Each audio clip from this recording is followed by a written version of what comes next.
अब question number 9 में 8वां समीकरण युग्म इस प्रकार से दिया गया है।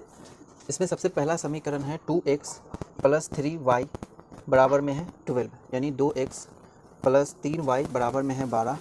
और दूसरा समीकरण है 2y माइनस 1 बराबर में है x। तो ये रहे दो समीकरण जिसका लेखा चित्र खींचना है और उसके माध्यम से हमें इसके हल निकालने हैं, ठीक ना। तो क्या करेंगे, सबसे पहले हल सारणी निकाल लेंगे पहले समीकरण से, है ना। तो पहला समीकरण ये है, इसका हल सारणी हम यहाँ पे लिख लेते हैं, x रहेगा और ये y, ठीक, जिसमें हम दो बिंदु लिखेंगे।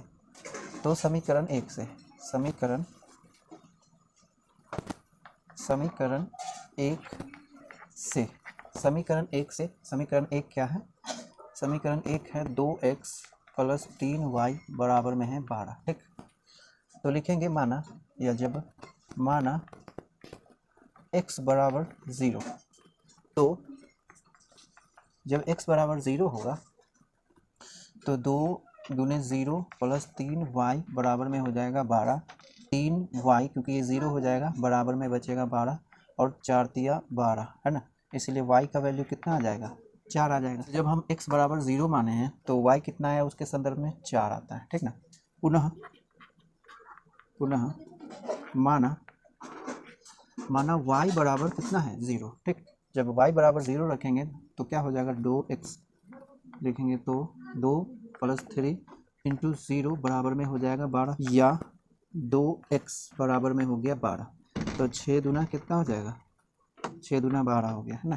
तो x बराबर कितना आ जाएगा, 6 आ जाएगा, ठीक। तो जब हम y बराबर 0 मानेंगे तो x का वैल्यू उसके संदर्भ में 6 आएगा, ठीक। तो ये हो गया पहले समीकरण का हल सारणी, ठीक ना। अब हम दूसरे समीकरण का हल सारणी कहाँ लिख लेते हैं, यहाँ पर। दूसरे समीकरण के लिए हल सारणी ये हो जाएगा,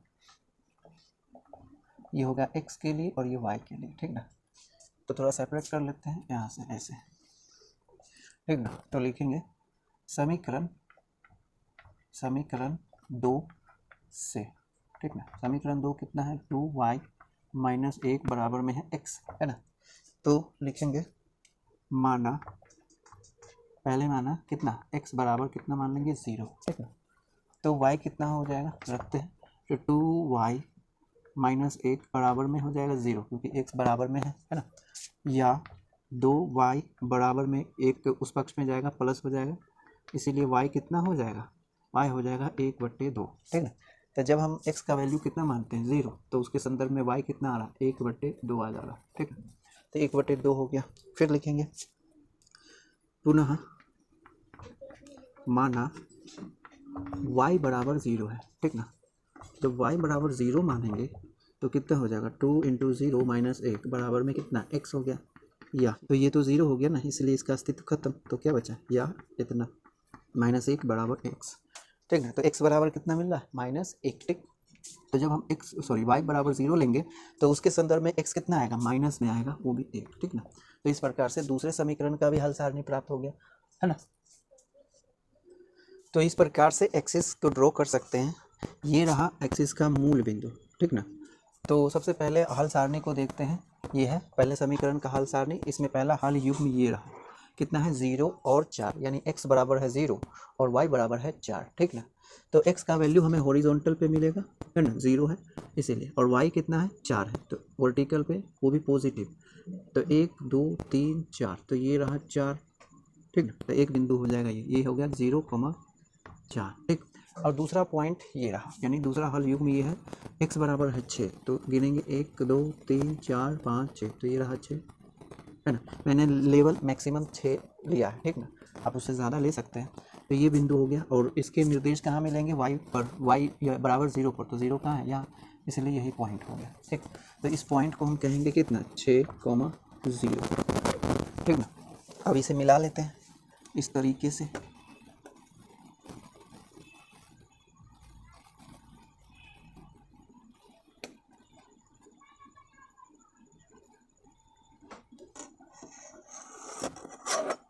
तो ये है ग्राफ इधर और ये इधर, ठीक ना। किस समीकरण का है, तो समीकरण है x प्लस 4, यानी 2x प्लस 3y बराबर में है 12, ठीक ना।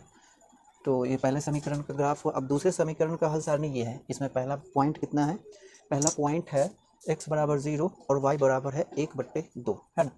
तो फिर x बराबर 0 आया तो यहाँ पर मिलेगा, और y बराबर कितना है 1/2, अब वो भी पॉजिटिव है, तो 1/2 का मतलब क्या हो गया, 1/2 हो गया 0, नहीं हाँ 0.5 हो गया ना, 0.5। इसका मतलब क्या कि ये पूर्णांक 0 है ना, और पूर्णांक 1 के बीच में आता है, ठीक ना।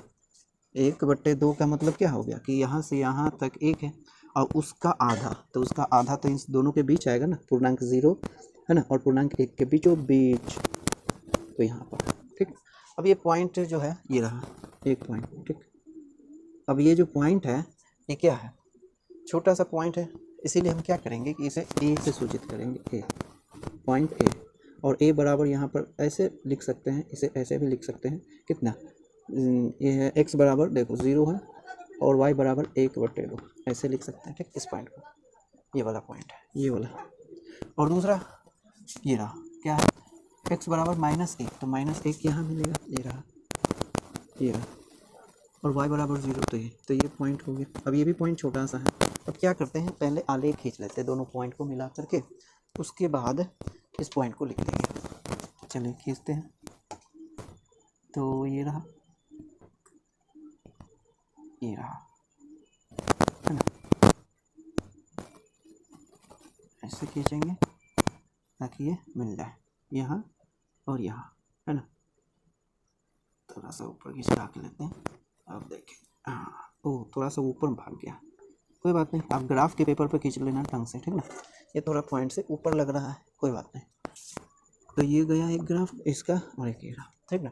तो ये किसका है 2y - 1 बराबर में 0, इस समीकरण का आलेख है। एक पॉइंट है और दूसरा पॉइंट ये है, तो इस पॉइंट को यहाँ पर डिनोट कर लेते हैं ना। ग्राफ ये नहीं है, ध्यान रहे, ये ग्राफ नहीं है, ग्राफ इस पॉइंट को यहाँ पर डिनोट करेंगे, कितना है x बराबर -1 और y बराबर 0, ठीक ना, ध्यान रहे। तो ये पॉइंट और ये दूसरा पॉइंट, ठीक। तो समीकरण का ग्राफ यहाँ से ऐसे गुजर रहा है, ठीक ना। ये 2y - 1 बराबर 0 नहीं है, x है, ठीक। तो ये रहे दोनों समीकरण के आलेख। अब हमें क्या करना है, हल निकालना है। तो हल निकालने के लिए क्या करेंगे, दोनों आलेख किस बिंदु पर क्रॉस कर रहे हैं उस पॉइंट को खोजेंगे। तो आपको तो स्पष्ट दिख रहा है ना कि ये पॉइंट है ना, इस पॉइंट पर ये दोनों एक दूसरे को क्रॉस कर रहे हैं, दोनों आलेख। अब ये पॉइंट कितना है, यानी इसके नियामक कितने हैं, वो निकालेंगे हम स्केल की सहायता से। क्या करेंगे कि इस पॉइंट को y अक्ष पर निर्देश करेंगे, सॉरी x अक्ष पर निर्देश करेंगे। तो हम देख रहे हैं क्या कि ये x अक्ष को कहाँ 3 पर काट रहा है ना, यानी ये पॉइंट x अक्ष को कितना पर निर्देश कर रहा है, 3 पर। तो यहाँ पर स्पष्ट दिख रहा है कि x बराबर कितना हो गया 3, ठीक। और y बराबर कितना होगा देख लेते हैं। तो y पर कहाँ निर्देश कर रहा है, लगभग देखो 2 पर निर्देश कर रहा है ना। तो ये तो ग्राफ नहीं है ना, ग्राफ का पेपर रहता तो एक्यूरेट मिलता, ये बोर्ड पर ऊपर नीचा हो सकता है, इसीलिए मैं यहाँ पर एस्टिमेट कर रहा हूँ, यानी ये कितना पे जा रहा है 2 पर, ठीक ना। तो y बराबर यहाँ पर कितना हो जाएगा 2, ठीक। तो ये हो गया समीकरण के हल, ठीक। इसे हम यहाँ पे लिख सकते हैं x बराबर 3 और y बराबर 2।